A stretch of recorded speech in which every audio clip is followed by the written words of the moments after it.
प्यारे दोस्तों, आज हम आपको एक बहुत ही इबरतनाक वाकया सुनाने वाले हैं। एक हाफिज कुरान लड़की को सोने रखने पर अल्लाह का दर्दनाक अजाब क्यों आया? आखिर उस लड़की से क्या गलती हो रही थी कि उसे इतनी दर्दनाक अजाब का सामना करना पड़ा? प्यारे दोस्तों, इस सबक अमोज वाकया को हमारे साथ आखिर तक देखिएगा, क्योंकि शायद आपसे भी यह गलती हो रही हो। आज का वाकया मैं आपको अब्दुल गफूर नामी मस्जिद के इमाम साहब के जुबानी सुनाऊंगा। कहते हैं यह असर के बाद का वक्त था और इस वक्त गर्मी बेइंतहा की थी और घर से बाहर कदम रखने को भी दिल नहीं करता था। मस्जिद में असर की नमाज के लिए आने वाले लोगों की तादाद बहुत कम थी। नमाज के बाद जैसे ही लोग अपने घरों को रवाना हुए तो मैं मस्जिद में ही एक तरफ पंखा लगाकर लेट गया। मैंने सोचा कुछ देर आराम कर लेता हूं, लेकिन तभी मोहल्ले का एक आदमी अब्दुल गफूर मेरे पास चला आया और बड़े गमगीन लहजे में कहने लगा, मौलवी साहब, मेरी बीवी इंतकाल कर गई है, उसकी नमाज जनाजा अदा करनी है, आप जनाजा पढ़ा देंगे?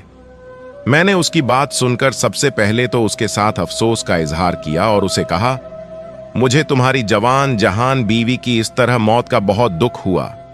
अल्लाह उसकी मगफिरत फरमाए। जनाजे का वक्त क्या मुकर्रर किया है?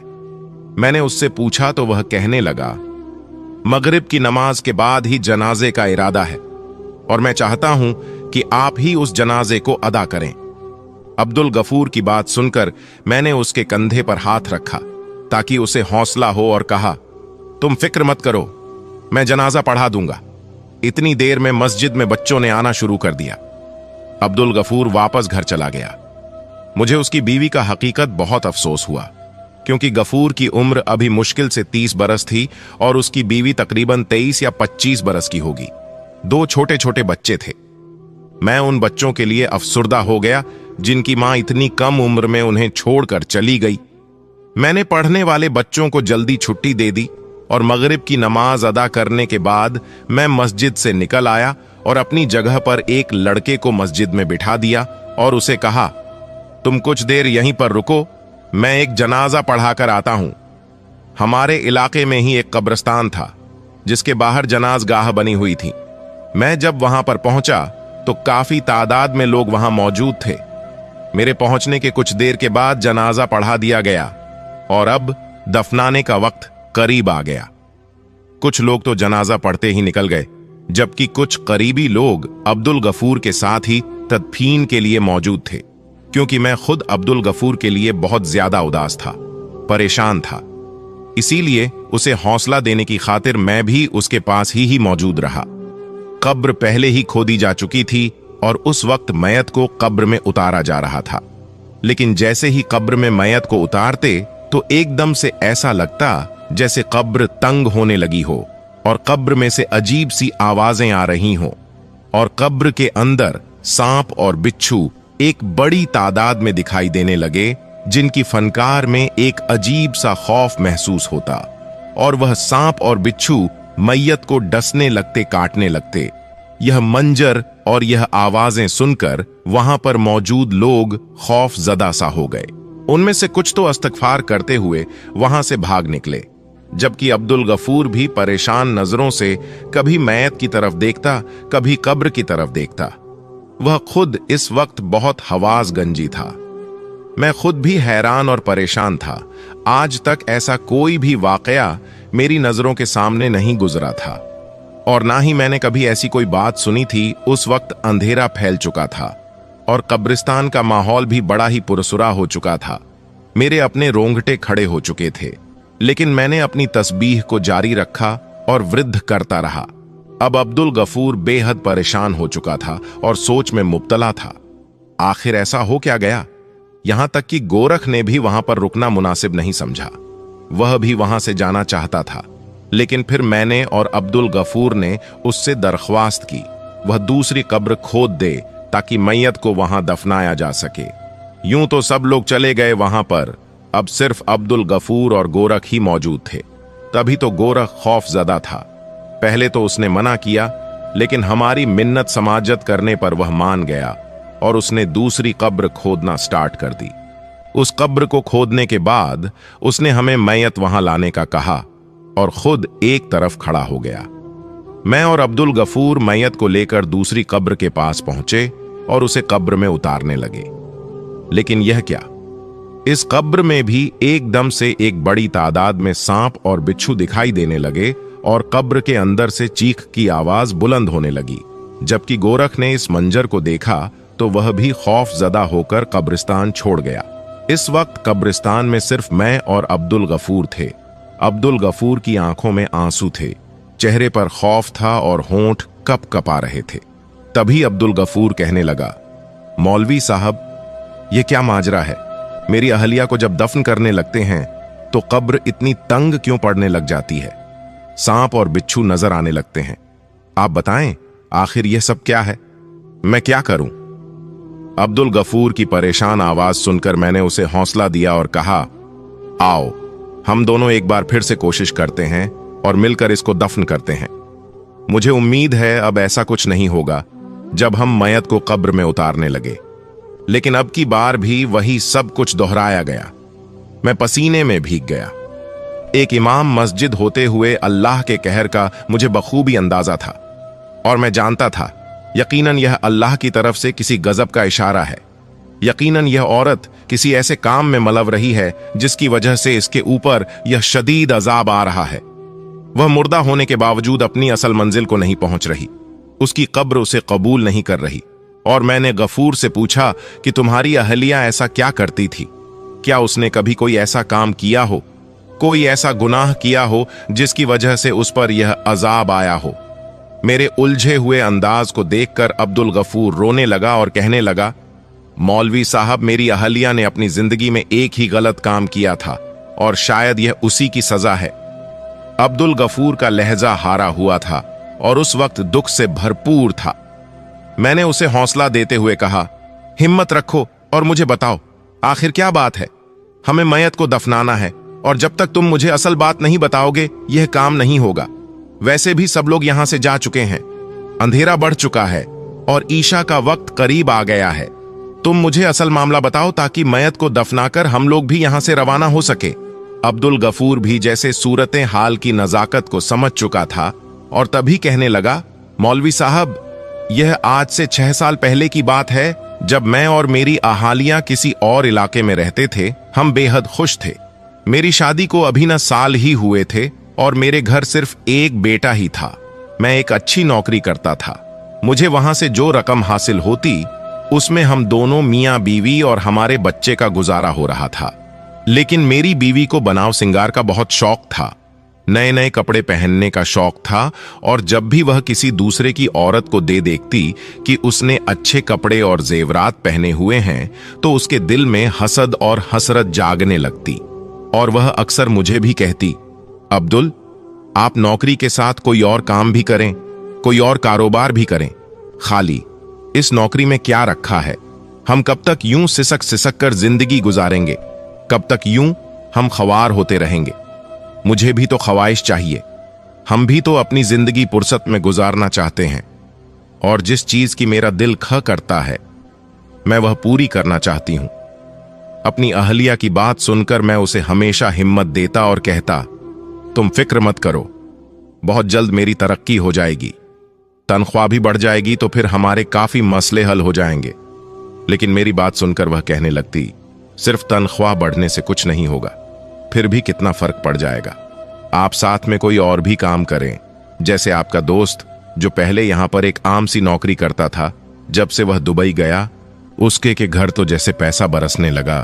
उसकी बीवी ने भर भर कर जेवर पहना होता है और उनके बच्चे भी शहर के महंगे स्कूल में पढ़ाई करने जाते हैं। उनके घर पर रोजाना पिज़्ज़ा, बर्गर सब कुछ आता है। आप भी कुछ ऐसा करें।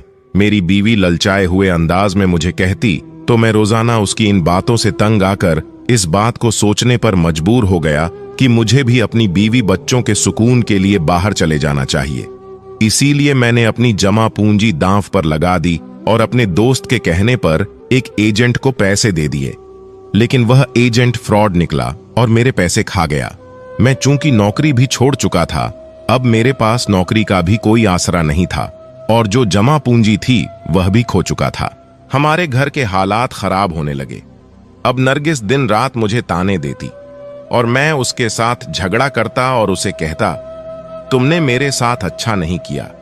पहले अच्छी भली गुजर बसर हो रही थी, अब 2 वक्त की रोटी बड़ी मुश्किल के साथ खा रहे हैं, लेकिन तुम्हारी ना शुक्र की बदौलत वह सब कुछ खत्म हो चुका है। तंग आकर मुझे जो कोई भी छोटी मोटी नौकरी मिलती या काम मिलता मैं वह कर लेता। नरगिस ने भी घर के हालात को देखते हुए एक घर का काम पकड़ लिया। उस घर में 2 मियां बीवी ही रहते थे और उनके बच्चे भी नहीं थे। उस औरत के साथ कोई मसला था, उसे कोई बीमारी थी जिसकी वजह से वह ज्यादातर बेड रेस्ट पर ही रहती। इसलिए नरगिस एक तो उस औरत की देखभाल करती और फिर साथ साथ उनके घर का काम भी करती, जिसके उसे अच्छे खासे पैसे मिल जाते थे। नरगिस अक्सर घर पर आकर उनके बारे में बात करती और बताती, आज साहब ने अपनी बीवी के लिए 3000 का सूट लिया है, और कभी आकर कहती, आज साहब ने अपनी बीवी के लिए सोने की अंगूठी तोहफे में दी है। मैं हैरान होकर उसकी बातें सुनता, क्योंकि वह औरत तो बीमार थी और साहब का काम तो अच्छा था। वह अपना कारोबार करते थे, जबकि नरगिस कहती, जब भी मैं अपनी मालकिन को देखती हूं तो दिल में हसरत जागती है। उस औरत ने भर भर के दोनों हाथों में सोने की चूड़ियां पहन रखी होती हैं, और इसके अलावा गले में चैन, कानों में टॉप्स और हाथों में 2-3 अंगूठियां तो मामूल की बात है।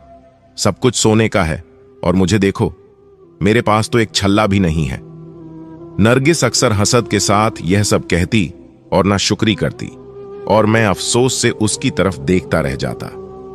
हमारे दिन गुजर रहे थे, लेकिन जो पहले वाली बात थी अब वह बाकी नहीं रही थी। कुछ मेरे और नरगिस के दरमियान भी एक दरार सी आ गई थी। हम दोनों एक दूसरे से थोड़ा खींचे खींचे रहते थे, क्योंकि हालात बदलने के बाद मैं उसका कसूरवार नरगिस को ठहराया था, और नरगिस मुझे अभी कुछ दिन ही गुजरे थे। जब एक दिन नरगिस की बेगम साहिबा का इंतकाल हो गया। उनके इंतकाल की खबर ने मुझे और नरगिस को बेहद अफसुर्दा कर दिया था। इस वक्त नरगिस उनके करीब ही मौजूद थी, जबकि उनका शौहर अपने काम पर गया हुआ था। नरगिस ने ही उसे उनकी बेगम के इंतकाल की खबर सुनाई, और इसके बाद नरगिस उसकी तदफीन तक वहीं पर मौजूद रही। और नरगिस अब बड़ी परेशान भी थी। उसका काम जो छूट गया था और अब वह घर पर ही रहती थी। मैं उसे हौसला देता और यही कहता, तुम फिक्र मत करो, अल्लाह तुम्हारे लिए कोई और सबब लगा देगा। लेकिन मैं नहीं जानता था नरगिस की परेशानी के पीछे कोई और वजह है, और जब मुझे इस वजह का पता चला तो मैं खुद भी बेहद गुस्सा हो गया। एक दिन अचानक जब मैं शाम के वक्त जल्दी घर आ गया, उस दिन मेरी तबीयत कुछ ठीक नहीं थी, और उस वक्त नरगिस को मेरी आमद के बारे में पता नहीं चला, और अपने हाथों में सोने की चूड़ियां पकड़कर बड़ी हसरत से उन्हें देख रही थीं। उन चूड़ियों को देखकर मैं एकदम हैरान रह गया और बे-इख्तियार नरगिस से पूछा, ये चूड़ियां कहां से आई हैं? किसकी है? मेरी आवाज सुनकर वह बेहद घबरा गई और चूड़ियां उसके हाथ से छूटकर गिर गईं। जबकि बुख आए हुए अंदाज में उसने उन चूड़ियों को एकदम उठाया और कहने लगी, अरे आप कब आए? मुझे देखकर वह घबरा गई थी, जबकि मैंने उसके सवाल को नजरअंदाज करते हुए उससे कहा कि चूड़ियां किसकी हैं, कहां से आई हैं? मेरे लहजे में मैं और आंखों में शक था, जिसे देखकर नरगिस घबरा गई और उसके हाथ पैर फूलने लगे। तभी एकदम वह बे-इख्तियार अपना चेहरा अपने हाथों में छुपाकर जोर जोर से रोने लगी और कहने लगी, अब्दुल मुझ पर शक मत करें, मैं आपको सब कुछ सच सच बताती हूं। तभी नरगिस ने कहना शुरू किया, मैं जिस घर में काम करती थी, बेगम साहिबा के पास इतना जेवर था और वह बहुत अपने हाथों में पहने भी रखती थी। मैं उनको अजीब सी हसरत से देखती थी। मेरे दिल में भी ख्वाहिश पैदा हुई कि मैं भी ऐसा जेवर पहनूं, अपने हाथों में इस तरह की चूड़ियां पहनूं, अंगूठियां पहनूं। उनकी चूड़ियां मुझे बहुत पसंद थी। इसीलिए जब बेगम साहिबा का इंतकाल हुआ, उस वक्त ना जाने मुझे क्या हो गया, शैतान मुझ पर हावी हो गया और मैंने बेगम साहिबा के हाथ से वह चूड़ियां उतार ली, क्योंकि मैं जानती थी साहब इस वक्त बहुत ज्यादा गमजदा होंगे और गम की हालत में उन्हें इस बात का बिल्कुल अंदाज नहीं होगा कि चूड़ियां गायब हैं। और वही हुआ। साहब ने इस बात को महसूस ही नहीं किया, क्योंकि बाकी जेवर तो वैसे ही मौजूद था, सिर्फ चूड़ियां ही तो गायब थीं। मैं पहले पहले तो डरती रही, लेकिन फिर बाद में मुतमिन हो गई थी, क्योंकि साहब को वाकई उन चूड़ियों के गुम हो जाने का कुछ पता नहीं चला था। वह तो बेगम साहिबा के गम से बाहर ही नहीं निकल रहे थे। लेकिन अब्दुल, जब से मैं यह चूड़ियां घर पर लेकर आई हूं, ना जाने क्या बात है, एक बार भी उन्हें अपने हाथों में पहनकर नहीं देख सकी। मैं जब उन्हें अपने हाथों में पहनती हूं, बेइख्तियार बेगम साहिबा का चेहरा मेरी निगाहों के सामने आ जाता है और उनके हाथों में पहनी हुई यही चूड़ियां मुझे दिखाई देने लगती हैं। मैं घबरा जाती हूं और उन चूड़ियों को वापस रख देती हूं। रोज रात को ख्वाब में मुझे बेगम साहिबा दिखाई देती है और वह मुझसे गिला करती है, नर, यह तूने ने मेरे साथ क्या किया? तूने एक मरती हुई औरत के साथ दगाबाजी की, उसके वजूद के साथ धोखा किया, उसके माल में खयानत की। और यह बात वह रोज मुझसे करती है और मैं डर कर उठकर बैठ जाती हूं। मैं बेहद घबराई हुई सी रहने लगी हूं। समझ नहीं आ रहा क्या करूं। ये चूड़ियां तो जैसे ही मेरे गले का फंदा बनकर रह गई हैं। नरगिस ने बेबसी के आलम में रोते हुए जब मुझे यह सब कुछ बताया तो मैं उसे देख रह गया। मुझे यकीन नहीं आ रहा था कि मेरी बीवी इतनी गलत हरकत करेगी और फिर मुझे वह बताएगी भी नहीं। मैं उसे क्या डांटता, क्या लड़ता, क्योंकि वह तो पहले ही पछतावे की आग में जल रही थी और एक मुसलसल अजाब में मुब्तला थी। तो मैंने यही कहा, अगर तुम्हें अपने किए पर कोई पछतावा है और तुम चाहती हो कि तुम्हारे दिल से यह पछतावा खत्म हो जाए, तो बेहतर यही है कि तुम बेगम साहिबा के घर जाओ और साहब को सारी सूरतें हाल के बारे में बताओ। यकीनन वह तुम्हें माफ कर देंगे।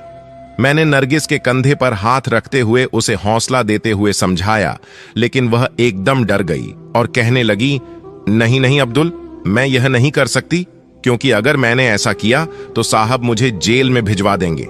मैं जानती हूं साहब बहुत असूल प्रस्त है और वह किसी की भी छोटी से छोटी गलती को माफ नहीं करते, और बेगम साहिबा के जाने के बाद वैसे भी उनका दिल बेहद सख्त हो चुका है।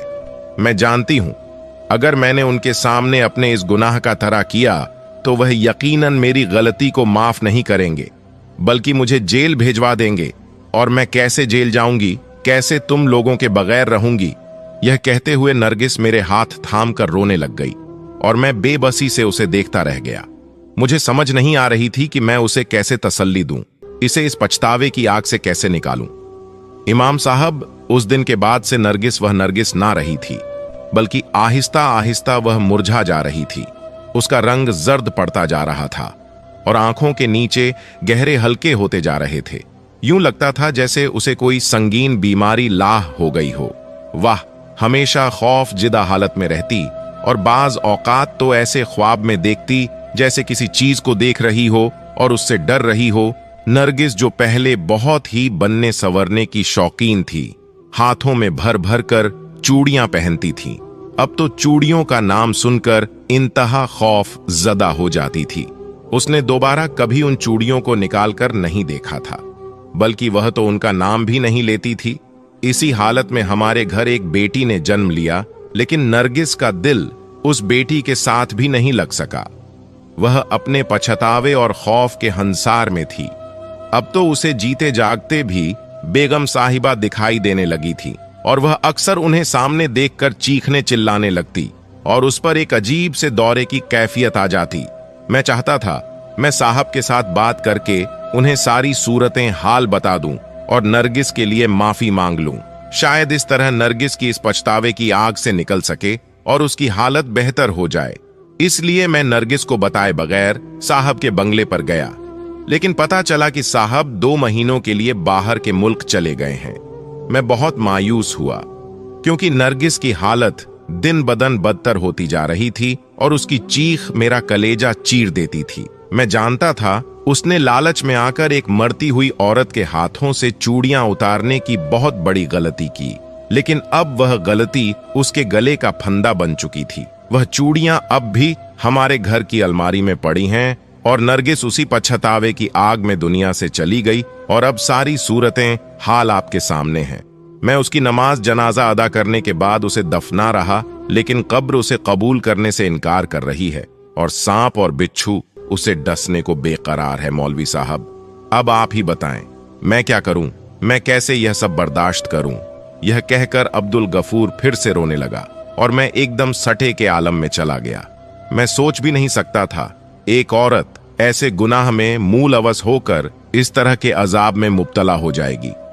मैंने कुछ सोचकर अब्दुल गफूर से कहा, तुम ऐसा करो, घर से वह चूड़ियां ले आओ, क्योंकि मुझे लगता है मैयत को दफनाने में इन चूड़ियों का किरदार बहुत अहम है। मैंने जब अब्दुल गफूर से यह कहा तो वह बेयकीनी से मेरी तरफ देखने लगा। मौलवी साहब, चूड़ियों का किरदार दफनाने में क्या हो सकता है? आखिर आप कहना क्या चाहते हैं? अब्दुल गफूर के लहजे में तस्वीर थी। तभी मैंने उसे कहा, तुम चूड़ियां तो लेकर आओ, फिर मैं तुम्हें बताऊंगा। मैं तब तक यहीं पर मौजूद हूं। मैंने उसे तसल्ली देते हुए घर भेजा और खुद तब तक इस्तगफार की तस्बीह पढ़ता रहा और नरगिस की मगफिरत के लिए दुआ करता रहा। तभी 20 से 25 मिनट के बाद अब्दुल गफूर कांपता हुआ वापस आया। उसके हाथ में वह चूड़ियां मौजूद थीं। वह चूड़ियां सोने की थीं, बेहद खूबसूरत चूड़ियां थीं, शायद जिन्हें देखकर हर औरत का दिल पिघल जाए और वह उसे पाने के लिए बेचैन हो जाए। नरगिस की ख्वाहिश भी कुछ जाना थी, लेकिन उसने अपनी ख्वाहिश को पूरा करने के लिए गलत कदम उठाया और एक मरती हुई औरत के हाथ से चूड़ियां उतारकर हमेशा के लिए खुद को एक मुसलसल अजाब में मुब्तला कर लिया। तभी मैंने अब्दुल गफूर से कहा, इन चूड़ियों को नरगिस के कफन के ऊपर रखो और फिर मेरे साथ मैयत को दफन करो। मेरे कहने के मुताबिक अब्दुल गफूर ने ऐसा ही किया। चूड़ियों को नरगिस के कफन के अंदर रख दिया और फिर मेरे साथ मैयत को कब्र में उतार लगा। अब की बार कब्र ने उसे कबूल कर लिया। नरगिस को वह गुनाह उसने अपने दिल को खुश करने के लिए किया था, अब उसके साथ ही जा रहा था और ना जाने आगे उसके साथ क्या होने वाला था। और यह अल्लाह ताला का राज है, यह हम में से कोई भी नहीं जान सकता। मैंने और अब्दुल गफूर ने नरगिस को दफना दिया और कब्र की मट्टी बराबर करके हम लोग कब्रिस्तान से निकल आए। इस वक्त अब्दुल गफूर बेहद अफसुर्दा था, क्योंकि उसे तो दोहरी परेशानी और दुख बढ़ दश्त करना पड़ा। पहले तो उसकी अजीज जान से प्यारी बीवी इस दुनिया से रुखसत हो गई और दूसरा उसकी मैयत के साथ वह सब कुछ पेश आता रहा। उसने भी अब्दुल गफूर को बेहद परेशान कर दिया था। मैं सारे रास्ते उसे समझाता रहा और सब्र की तसल्ली करता रहा। अब्दुल गफूर को उसके घर छोड़ा और खुद मस्जिद में आ गया। ईशा की नमाज तो कब की हो चुकी थी, लेकिन मुझे तो अभी अदा करनी थी। मैंने अकेले ही नमाज अदा की और अल्लाह के हुजूर नरगिस के लिए बेहद दुआ की, क्योंकि मैं जानता था नरगिस ने एक ऐसा गुनाह किया है जिसकी सजा उसे शायद कयामत तक भुगतनी पड़े। प्यारे दोस्तों, अगर आपको इस वीडियो से सबक हासिल हुए हैं तो सबसे पहले अपने फैमिली, दोस्तों, रिश्तेदारों में शेयर जरूर करें, क्योंकि उन्हें भी इबरत हासिल हो। और हमारे चैनल वसीम टॉक्स को सब्सक्राइब करके कमेंट बॉक्स में अल्लाहू अकबर जरूर लिखिए। शुक्रिया।